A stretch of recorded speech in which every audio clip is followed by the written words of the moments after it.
FinTech, comment le numérique bouleverse-t-il la banque? Voilà le sujet qui va nous animer aujourd'hui. Donc pour en parler, je rappelle que je suis donc avec Nicolas Deboc, Ulrich Legrand, Raphaël Krivine et Andrea Toussino. Et on va commencer avec vous, Andrea. Donc vous êtes rédactrice en chef de Point Banque. Point Banque qui a consacré un dossier sur les FinTech dans le numéro du mois d'avril. Et un dossier donc, qui parle justement de la collaboration entre banques et FinTech. Est-ce que selon vous, on est en train aujourd'hui d'assister à la création d'un nouvel écosystème? Oui, je pense qu'aujourd'hui, on arrive à un stade où finalement, les banques sont en train de réfléchir à de nouveaux positionnements, à la fois en termes de services et de relations clients. Et du coup, elles s'inspirent de plus en plus des fintech pour développer des systèmes agiles, de nouveaux produits et services répondant aux besoins des clients à l'instant T. Donc effectivement, on assiste aujourd'hui à la construction de nouveaux modèles où les banques n'ont plus finalement le monopole et doivent s'associer avec de nouveaux acteurs pour faire évoluer leurs services et leurs relations clients. Donc de nouveaux modèles, on en reparlera dans quelques instants. Est-ce que juste très rapidement, Nicolas, vous êtes investisseur spécialisé en FinTech, vous pouvez nous définir ce que c'est qu'une FinTech? Vaste question, non, on pose cette question, je tendance à dire, mais c'est pas né il y a quelques temps, parce que par exemple les DAB, c'était des FinTech, c'est-à-dire c'est tout ce qui est la technologie qui va améliorer, optimiser les processus des banques, que ce soit dans la relation avec les clients, la façon dont les banques tournent sous le capot. Donc ça date depuis longtemps. Après, le terme marketing est arrivé plus récemment, mais donc ça va être aussi bien, ça peut attaquer toutes les parties de la chaîne de valeur d'une banque, hein, le paiement, le crédit, le calcul du risque, ça va aussi dans l'assurance, maintenant on appelle ça l'insurtech, mais qui est un famille fintech. Enfin. Et alors justement, ce qui est quand même assez étonnant, c'est qu'on a l'impression, on avait jusqu'à quelque temps l'impression que la banque était quand même assez sanctuarisée, c'était très réglementé, et pourtant on voit qu'il y a beaucoup d'entreprises aujourd'hui qui attaquent non pas la banque frontalement, mais chacun des métiers de la banque, à savoir justement le paiement, la levée de fonds ou d'autres. Comment est-ce qu'on peut l'expliquer, Raphaël par exemple? Je pense que l'explication, pourquoi finalement aujourd'hui les fintechs c'est les startups, et je veux dire il y en a déjà eu, par exemple en 1999-2000 c'était la fameuse bulle et il y avait déjà des fintechs. Bon. Donc aujourd'hui, sauf que le marché était beaucoup plus petit. Le marché des utilisateurs Internet était réduit à quoi en France? C'était une minorité de Français finalement qui n'était pas à cette époque. Exactement. Et donc je pense qu'aujourd'hui, je ne vais pas dire, on dit c'est la même chose, sauf que ça va beaucoup plus vite et ça va beaucoup plus fort. Pourquoi? Parce que c'est l'impact de nouvelles technologies, du cloud, mode SaaS, donc on peut faire mieux pour moins cher. Je pense qu'aussi il y a plus de méthodologie aussi, le Lean Startup, etc. Je pense que de manière plus systématique, les entrepreneurs peuvent attaquer le marché. Donc je le disais, des marchés plus grands, aussi avec notamment la réglementation européenne des SP1, des SP2, la capacité à attaquer plusieurs marchés, et donc ça aussi, donc la scalabilité, tout ça là explique, je pense, que ça accélère très fort. Donc en fait, on était déjà prêt dans les années 2000, mais il a fallu en fait que l'écosystème se mette en place pour que ça explose comme ça explose aujourd'hui, grâce aux technologies qu'on connaît actuellement. Ouais, on peut rajouter le mobile aussi qui permet à quelqu'un dans son coin de toucher tout d'un coup plusieurs personnes dans plusieurs pays, plusieurs millions de personnes dans plusieurs pays, alors que avant, ça demandait énormément d'argent. Et il faut préciser aussi que sur le sujet paiement, puisque vous avez soulevé cette question, on a quand même une réglementation qui est dans le sens de l'ouverture avec la DSP1 puis la DSP2 plus récemment, avec donc des brèches qui sont ouvertes en termes d'initiation de paiement et d'agrégation de comptes qui permettent finalement d'ouvrir les potentialités pour les nouveaux acteurs. Et alors justement, il y a eu des ouvertures récemment qui ont permis au crowdfunding de proposer un certain nombre de solutions. Donc vous êtes totalement en fait dans ce cas de figure-là. Exactement. Alors nous, on a profité justement de l'opportunité de l'ouverture du crowdfunding en France. Donc parce que Proximia était une filiale de la Banque Populaire Atlantique, notre actionnaire est la Banque Populaire Atlantique à 100%. Et l'idée c'était de dire il faut expérimenter, c'est des nouveaux modes de financement. Aujourd'hui on a un trou dans notre raquette, on ne sait pas financer les startups qui sont en amorçage, le prêt c'est pas la bonne solution, c'est un sujet d'actionnaire. Et donc une plateforme de crowdfunding répond à ce besoin. Donc finalement, en fait, de nouveaux besoins, une technologie qui était déjà présente et la réglementation qui évolue. Et la réglementation qui évolue. Il y a quand même quelque chose qu'il faut souligner. Plus de capitaux aussi, on pourrait rajouter. Et bien justement, vous m'enlevez les mots de la bouche. En 2008, 928 millions d'euros étaient investis dans le monde entier. Aujourd'hui, c'est 12,2 milliards en 2014. Donc non seulement, en fait, ils arrivent sur ce marché, mais ça intéresse énormément les investisseurs.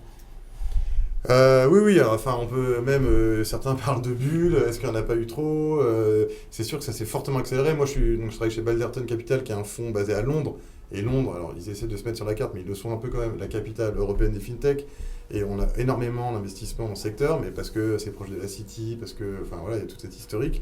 Mais à Paris, il n'est pas dans le reste, il y a beaucoup de startups, ça attire énormément de monde. Mais pourquoi ? Parce que regardez les comptes de résultats des banques, enfin, c'est un endroit où c'est universel, tout le monde a besoin d'une banque, que ce soit en B2C, en B2B, voilà, il y a beaucoup d'argent à gagner. Il y a aussi, historiquement, c'est une forme d'oligopole, donc tout ça c'est... Donc on a envie d'aller chercher aussi, ça part un peu du marché. Voilà, c'est les marchés qui sont bons à disrupter, pour parler en franglais, c'est les meilleurs marchés, quoi. Ceux qui sont gros, avec un oligopole, et des gens et des acteurs en place, des incumbents comme on dit en anglais, qui ont un système informatique peu agile, même si ça se discute, et évidemment que les banques investissent beaucoup et évoluent, tout ça fait que ça attire les jeunes entrepreneurs barbares, comme disaient certains de nos amis de l'écosystème.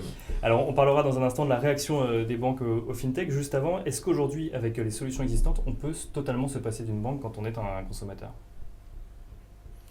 La question oui. Non, enfin, en fait,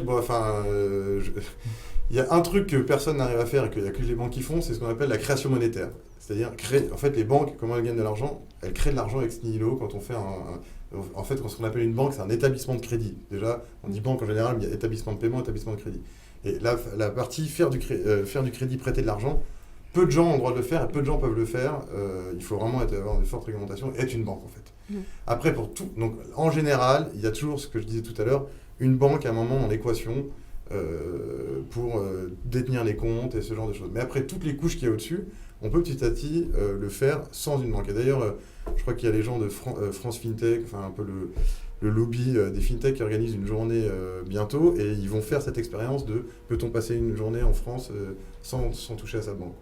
Et alors justement, face à cela, comment est-ce qu'une banque peut réagir pour rester dans la course, en fait, tout simplement, ou même anticiper sur les potentielles évolutions du marché ? Alors, tout d'abord, nous, à AXA Bank, on considère que les banques sont plus utiles que jamais parce qu'on couvre quand même toute la chaîne de valeur, et puis il y a l'épargne, il y a le crédit immobilier, etc. Donc la fintech qui fait papa-maman, on n'a pas encore vu. Cela étant, une fois de plus, nous, déjà, tout d'abord, AXA Bank fait partie d'AXA, et AXA, on parlait de l'InsurTech, je dirais qu'on a engagé une stratégie très offensive en matière de transformation digitale, et qu'en fait, notre façon de le faire, c'est en fait d'agir sur beaucoup de leviers. Tout simplement parce que la transformation digitale, elle va impacter l'ensemble de la chaîne de valeur, la distribution, mais la conception des produits aussi, la prévention et évidemment la partie bancaire. Et du coup, on va travailler à la fois en interne. Donc en interne, ça va être, on a créé un Data Innovation Lab, ça va être de la formation, ça va être des MOOC, ça va être des laboratoires pour mettre en place des nouvelles applications, ça va être... Donc ça, c'est pour transformer le métier déjà existant. Et ça va être aussi s'inspirer des fintech ou des startups pour... démarrer des projets en interne. Moi, j'ai démarré il y a 2 ans Soon, la banque mobile, et on l'a fait en mode Lean Startup. Et puis, on va aussi travailler avec l'externe, avec l'écosystème, parce que l'innovation, évidemment, qu'elle vient de l'extérieur, parce qu'un entrepreneur, qui sait, c'est quelqu'un, finalement, qui va détecter des besoins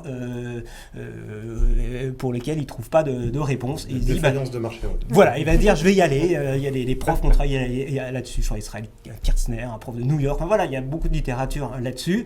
Dans les grandes boîtes, il faut le dire, il y a du contrôle, il faut contrôler les filiales qui sont à des milliers de kilomètres. Il y a beaucoup de réglementaires aussi, et donc le réglementaire, c'est autant de temps à passer pour être compliant. Et du coup, on travaille aussi chez AXA avec l'extérieur. Donc, on a un fonds d'investissement aussi, c'est AXA Strategic Venture, 200 millions d'investissements. On a Camet, qui est un startup studio, et puis c'est aussi toute forme de partenariat possible avec des startups, et ça nous pousse aussi à aller vite et accélérer. Et ça pose aussi la question des Donc, usages du côté des utilisateurs. Pourquoi 100% mobile? Ça veut dire que AXA fait le pari on oublie en fait le conseiller et l'agence traditionnelle? Alors sur la partie, si je reprends la genèse du projet Soon, effectivement il y a 3 ans qu'on a commencé à travailler sur Soon. On est parti du constat que de plus en plus les gens utilisent leur smartphone et que le smartphone développait de nombreux usages, géolocalisation, prise de photos, etc. Alors les dirigeants à l'époque ne le voyaient pas tous parce qu'ils avaient encore le BlackBerry dans pas mal de grandes organisations. Et puis on s'est dit que marier la techno mobile avec la banque, c'était un mariage qui ne pouvait que réussir. Et à l'époque, les banques traditionnelles ou les acteurs pure players voyaient finalement le mobile comme un canal de distribution supplémentaire, mais offrant exactement le même service, un relevé de compte présenté sous forme papier, se retrouver de la même manière sur le guichet automatique, il y a 30 ans sur un Minitel, sur Internet. Voilà. Donc c'était ce constat-là, et puis on s'est dit qu'il y avait bien, notamment la génération Y, une génération qui vivait avec son smartphone, qui peut pas, des gens qui ne descendent pas, qui quittent leur domicile sans leur smartphone, remontent chez eux, ce qu'on ne fait pas pour une pièce d'identité. Et quand on se met à faire de la banque sur son smartphone, plus besoin d'aller sur un desktop. Donc c'est pour ça qu'on a été mobile first, je dirais même mobile only. Donc ça a été pensé vraiment pour cet usage-là. On est parti d'un raisonnement mobile first, effectivement. Ulrich, vous avez donc cofondé Proximea qui est né en fait d'un partenariat entre 2 banques. Donc vous êtes également totalement dans ces nouveaux services qu'on veut proposer aux utilisateurs. Pourquoi on va les chercher sur des métiers sur lesquels la banque était, mais pas de cette manière-là? Ça, encore une fois, c'est les fintech. Alors, c'est vrai que cette définition, je vais revenir sur ce sujet parce que quand on parle de fintech, en fait, on a l'impression que c'est l'ancienne économie qui parle à la nouvelle économie. Dans le sens où aujourd'hui, quand Apple sort Apple Pay, justement, pour en parler Apple aussi, n'est pas une fintech, mais elle a un service pareil pour beaucoup d'entreprises. Donc je pense que les frontières sont en fait en train de bouger. Et nous, en fait, banque, et la Banque Populaire Atlantique est juste un exemple, on est challengé par ces fintech et par ces startups qui créent des nouveaux services. Et en fait, il y a 2 attitudes. En fait, il y a la première attitude de regarder, d'étudier. Ça, toutes les banques le font. Elles ont un nombre de consultants qui bossent et qui font des très beaux PowerPoint. Et puis nous, dans notre petit coin à Nantes, on s'est dit, on va expérimenter. Donc on est juste 3. Et puis en fait, on a repris tous les outils qu'utilise une startup. On a créé une filiale pour être indépendant, être lean, agile en fait, pour éviter les frottements avec la direction générale, etc. Le réglementaire dont on parlait exactement, tout à l'heure. Et pouvoir aller vite en fait, parce que c'est aussi un enjeu, c'est la rapidité. Et voilà, donc on a réussi à lancer cette start-up. Proximea, ça a mis 12 mois pour avoir l'agrément CIP. Et puis depuis 1 an, donc on a sorti 4 dossiers. Et voilà, et on continue notre chemin. Mais donc vous êtes finalement en fait un concurrent intégré au sein de la banque, puisque donc vous dites que vous êtes CIP, donc je rappelle que c'est parce que vous pouvez proposer aux internautes d'investir en capital en fait dans les sociétés, donc de prendre des actions de sociétés, une activité qu'avait déjà la banque. Donc est-ce qu'ils se disruptent ou est-ce qu'ils intègrent Alors la banque, c'est un peu de cannibalisation. Enfin, exactement. C'est l'histoire d'une société. Hein. Et je vais vous dire, au codir de la banque, il y a des gens qui le voient comme un concurrent et d'autres comme une opportunité. Voilà. Ouais. Mais pour revenir à ce que vous disiez, je pensais là tout à l'heure, il y a énormément d'argent qui arrive dans le secteur des fintech, mais parce qu'elles sont en train de grossir, mais elles aussi, elles ont commencé quand vous êtes tout petit, vous pouvez un peu dire on verra après avec la réglementation, et au fur et à mesure elles grossissent, elles se mettent aussi à avoir des lourdeurs ou des contraintes qu'elles laissaient passer au début et maintenant qui prennent plus de poids. Toute la partie donc, qu'on appelle KYC AML, Know Your Customer, blanchiment d'argent. 4e directive lutte anti-blanchiment. Oui. Voilà, donc là il y a beaucoup de startups qui le faisaient pas à fond et le régulateur, on va dire, laissait passer parce que c'était tout petit. Au fur et à mesure où ça grossit, elles sont obligées de faire grossir les équipes derrière ça. Et nous, derrière, on voit aussi, nous, en tant qu'investisseurs, on commence à voir les dérivés des fintech arriver, c'est-à-dire des gens dont le métier est de vendre des séries de services et de produits aux startups de fintech. Ça, c'est un peu l'histoire des vendeurs de palais de pioche dans les chercheurs d'or. Je ne sais pas si vous connaissez. Non, je ne connais pas, mais bon, l'idée, j'ai saisi l'idée. On parlait d'Apple Pay il y a quelques instants. C'est vrai que il y a donc les acteurs traditionnels, les fintechs qui arrivent et de gros autres acteurs sur d'autres marchés qui s'insèrent également. Donc Apple pour l'Apple Pay, Orange qui lance sa banque. Comment est-ce qu'on voit ça sur le marché ? J'ai envie de dire bienvenue au club. Et puis c'est les consommateurs qui seront juges. Voilà, on a des arguments, on a des avantages. Il y a tel, je ne sais plus qui, je crois que c'est Google qui avait, me semble-t-il, démarré à un moment donné dans les comparateurs d'assurance auto. Il me semble qu'ils sont retirés. Est-ce que c'est provisoire ou pas ? Voilà, donc je crois qu'il y a de la place pour tout le monde, mais surtout, il y a de la place pour ceux qui sont offensifs et qui s'ouvrent, et puis qui sont dans le lâcher-prise, j'aurais envie de dire. Non, mais sur le paiement, c'est un marché qui intéresse beaucoup de gens. Je me demande pourquoi d'ailleurs, parce qu'au bout du compte, si vous regardez de près les chiffres, ça fait des toutes petites commissions, hein, donc il faut vraiment faire des volumes énormes avant de faire un beau business. Mais bon, ça intéresse énormément de personnes, c'est plus à mon avis pour la data qu'on a derrière. C'est On sait ça. qui Oui, achète. c'est ça. Enfin, si Google et Apple Parce que- s'intéressent, voilà, c'est... Vous pensez que c'est pour la data ou peut-être parce qu'ils ont finalement une solution qui permet ce genre de choses et qui Bah, peut sur les permettre acteurs d'offrir type un nouveau service Google, c'est plutôt pour l'exploitation de la donnée parce que en général, les services sont gratuits et ils comptent sur l'exploitation de la donnée pour ensuite pouvoir proposer d'autres services. Donc effectivement, la data, c'est quand même un mais dans enjeu, les faits, on voit qu'ils ont pas... Enfin, ni Google ni Apple a pas trop... Enfin, dans la partie paiement, moi, Mm. dans d'autres choses, faut faire attention, mais la paiement, on sent que c'est difficile, parce que souvent, dans les paiements, on oublie quelqu'un dans l'équation, c'est le commerçant, le retailer. C'est pas le client final qui décide avec quoi il paye, hein, parce que normalement, les chèques sont censés être acceptés partout. Je me défie d'aller payer en chèque au coin de la rue ici, c'est accepté c'est le commerçant qui décide. Et les commerçants, ils disent, ok, alors, est-ce que je lâche les banques pour dealer avec Apple et Facebook, je sais pas, enfin voilà, il y a... Et alors justement sur la question de la data, donc Virage Digital s'intéresse à la transformation digitale au sein des entreprises. On voit que dans beaucoup de secteurs, on appelle ça, chose clé, excusez-moi, c'est la data. Aujourd'hui, on voit que Google par exemple propose des services ou Apple propose des services de paiement pour récupérer la data. Est-ce que la data est également quelque chose d'essentiel au sein du secteur bancaire ? Et si oui, comment est-ce qu'on l'utilise ? Parce qu'on l'a déjà cette donnée, les banques l'ont déjà depuis très longtemps. Les banques sont conscientes de l'enjeu de la donnée et d'ailleurs on le voit sur le paiement puisque vous parliez des paiements, mais aujourd'hui il y a pas mal de réflexions autour de la proposition de services liés à l'utilisation de la carte, donc par le biais de l'historique des paiements par carte, proposer des services adaptés aux clients. Donc des services en plus que de l'offre traditionnelle des banques, Voilà. grâce à la data qu'on aura pu récupérer via Oui. l'utilisation de ces services. Oui, ce sont des choses qui sont en cours d'expérimentation au sein des banques, donc je pense qu'elles ont vraiment intégré l'enjeu Ouais. de la donnée. Je pense qu'elles pouvaient le faire depuis longtemps, exploiter les données, les banques, mais elles étaient frileuses, elles le faisaient pas. Et comme elles ont vu d'autres le faire extérieur, elles ont dit bon, peut-être qu'on va le faire nous aussi, quoi. Raphaël, c'est quelque chose que vous faites au sein de chez Soon ?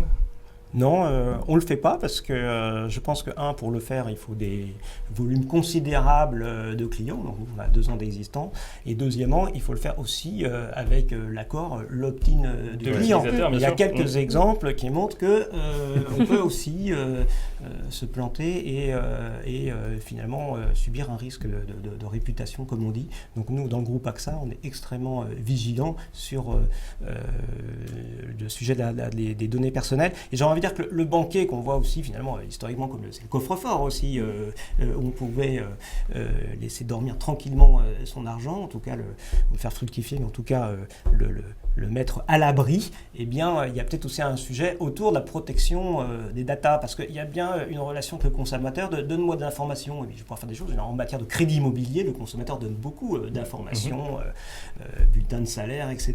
Donc, mais après, l'utilisateur veut aussi avoir un engagement. Voilà. Que ces Mais du coup, informations c'est, je suis la banque et je protège aussi les données personnelles confiées par le client. Et on peut imaginer plein de choses autour de ça. Voilà. Je pense qu'on est qu'au début, mais le banquier est un tiers de confiance et doit aussi se positionner sur ces sujets. Non, mais la donnée, c'est un peu la donnée personnelle. Certains disent, et je le crois, que c'est un peu l'argent de demain, quoi. Donc, on pourra peut-être payer en données et que la banque sera capable de réceptionner des paiements en données. Je commence à avoir des modèles comme ça, de gens qui disent, je donne accès à mes données pendant telle période et du coup, vous me baissez les prix sur ci et ça. Ouais.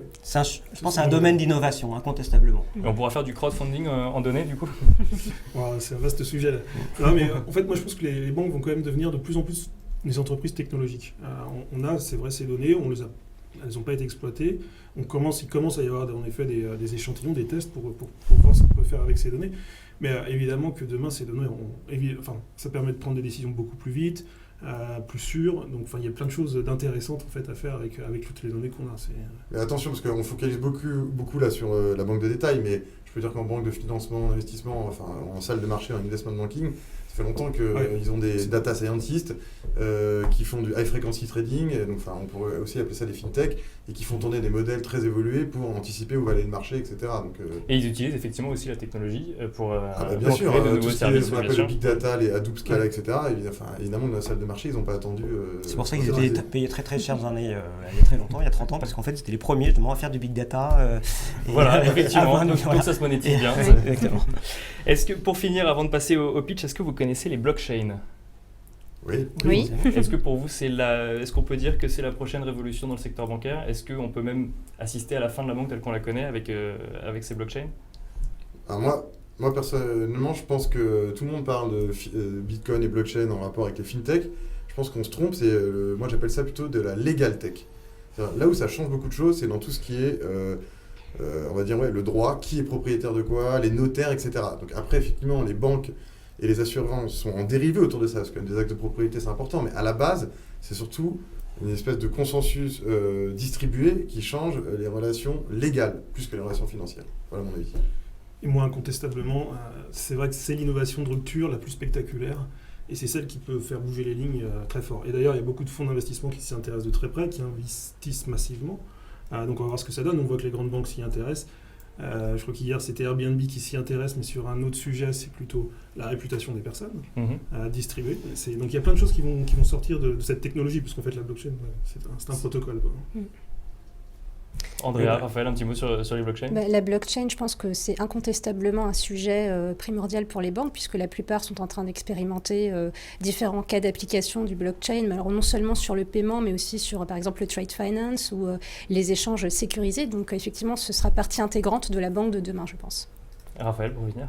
Alors, oui, effectivement, ça me semble Ça va peut-être voir la génial. fin du Et effectivement, je suis d'accord, ça impacte les notions de propriété. Donc, dans nos métiers, c'est par exemple conservation des titres. J'imagine qu'on peut faire des choses. Et puis après, c'est vrai, je crois que c'était De Soto, cet économiste péruvien, qui dit mais le droit de la propriété, c'est important dans les pays pauvres, s'il n'y a pas de cadastre, etc. Ouais, du coup, et ça peut apporter quelque chose à des pays finalement qui n'ont rien, comme les pays qui sont passés directement à la au smartphone, on revient au mobile. Peut-être que pour ces pays-là, il peut y avoir un saut en matière de respect du droit de propriété. Il y a peut-être quelque chose. Bien sûr, et on voit d'ailleurs que c'est les pays émergents qui sont les plus friands aujourd'hui de fintech, parce que c'est ceux qui avaient le moins accès aux banques traditionnelles et qui sont passés directement au paiement sur mobile ou ce genre de choses. Exact. Merci à tous les quatre, et je vous propose maintenant d'accueillir Bruno Van Etsdel dans le pitch de la semaine.